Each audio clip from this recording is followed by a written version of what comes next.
Hello, Module 12, we're going to talk about tort liability in schools. And I started by citing Animate Educate, the videos that we had. I'll refer to them a lot in addition to the other readings.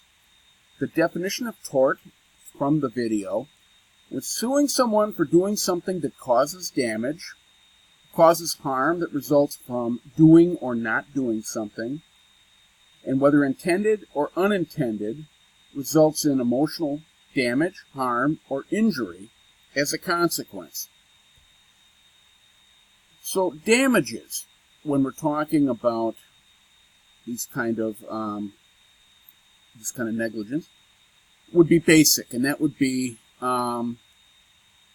your actions did something to destroy my fence. You'd be required then to fix the fence. Nominal damages would oftentimes, according to the video, be the guilty person being fined $1 or something. Punitive is a little bit more complicated. When we take a look at the harm that was caused, or the emotional distress, possible professional turmoil, so on and so forth, affix a dollar amount to it, and especially if there's more than one person being accused that's found guilty, all will be found 100% often, just so we can make sure something is collected and we're not fighting back and forth over who owes how much. Negligence involves an avoidable mistake that didn't have to happen. Could have seen that would happen, maybe. Gross negligence involves acting recklessly with foreseen harm, just taking big risks. And a breach of duty is the kind of negligence that means that we're not meeting our professional obligations. In our case, the obligation that we have to protect students, to lead, etc. As educators, we're given a special relationship with students under the law for K-12 instructors and educators. That would be in loco parentis. We work in the place of parents, teachers, moms and dads, parents. Foreseeable harm is something that we could have predicted would happen if we were there to supervise. Maybe we could have steered a student away from it. Failing to act, standing by and watching a harmful accident or incident would be a breach of duty, not doing our professional standard. Acting in an unprofessional way that broke the obligation that we have to keep students out of harm's way, or not acting in a professional manner at all. My first case talks about defamation with intent to harm.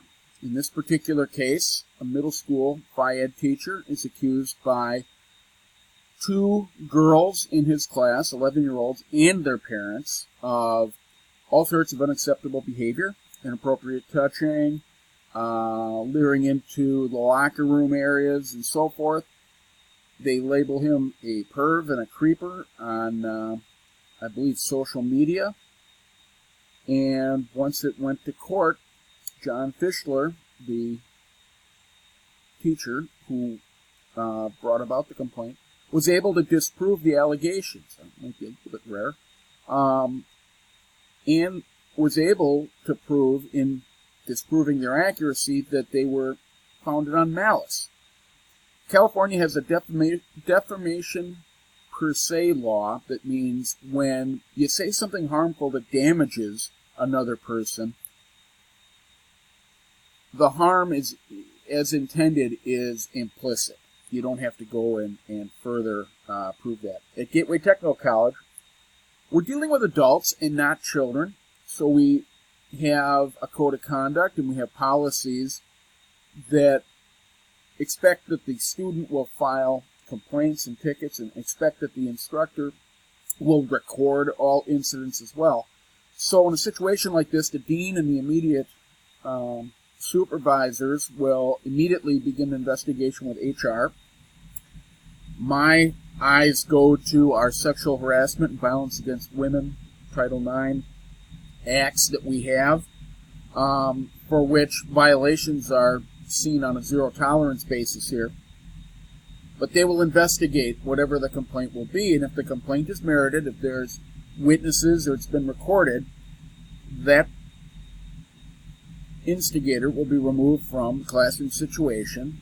In this particular case, the instructor we're talking about. And depending on the situation, is likely to be prosecuted criminally, if that applies. It's also possible they will not be renewed, even if allegations couldn't quite be proven. Negligence would be a breach of duty causing harm, not doing your job, making a mistake. So I went to our second case, Emily Olson, and her mother is involved here in this particular case, was suing the school district and the teacher in particular for failing to prevent bullying on a regular basis, over and over repeatedly. Emily takes her own life. Obvious harm and emotional distress and all.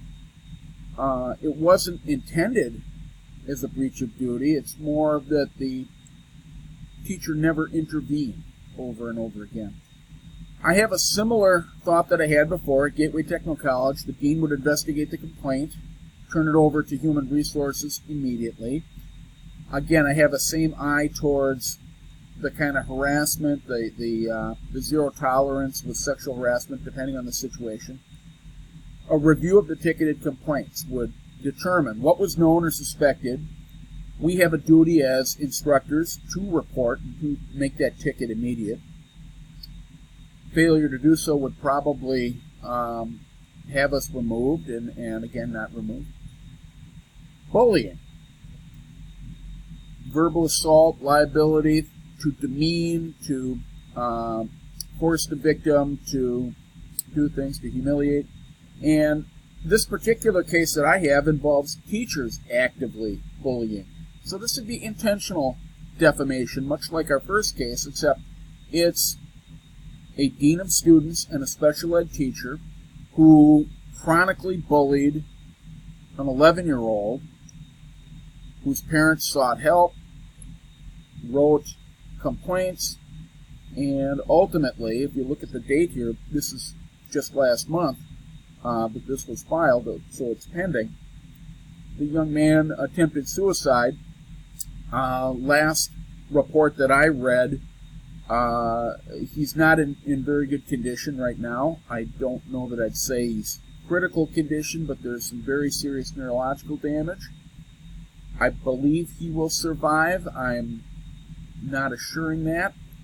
At Gateway, talked about a zero tolerance for sexual harassment, sexual assault. We have a requirement to report any and all such behavior like that, and I also have the application of Title IX laws. So we're looking for the records, which this case would have had, of complaints, witnesses. Apparently she seems to have those. This would go to criminal prosecution for us, and the reason I say that is we're not dealing with children. We're dealing with adults, and the kind of issues that we come across oftentimes become law enforcement problems if they were allowed to get out of hand. That would go for staff and faculty members as well. Admitting guilt, admitting liability is still cause for negligence. In our next case, Johnson & Johnson versus the School District of Millard. I picked this for a couple of reasons. Very quickly, student got injured in music class, first grader. They're learning the London Bridge song. You can kind of play that in your head while I'm talking about this. Arms up, and they go through, and the bridge comes down. Young boy named Johnson was the first in line to go through. When the teacher got done talking and put the music on, she turned her back and started to write on the board, getting ready for the next segment of class, or whatever it was, the next objective. The young man somehow got roughed up due to a couple of reports, we'll come back to that, and ended up hitting his head on a bookshelf, which required 50 stitches to close, and has some little bit complicated healing, or the process is taking a while. So the reason it's Johnson & Johnson versus the school district is obviously a first grader is not going to be able to file a complaint, sue the school. So in this particular case, he and his mother are both the filing the complaint. They are both part of it. The teacher admitted that she was in the room and didn't see it. She admitted that her back was turned when the game began, and she regrets that she didn't supervise as this game got started. I note the accuracy of the plaintiff, the 6-year-old, was pretty far off. He noted that this took place for 3 to 5 minutes. If you're still playing that song in your head, it's about a 12-second song.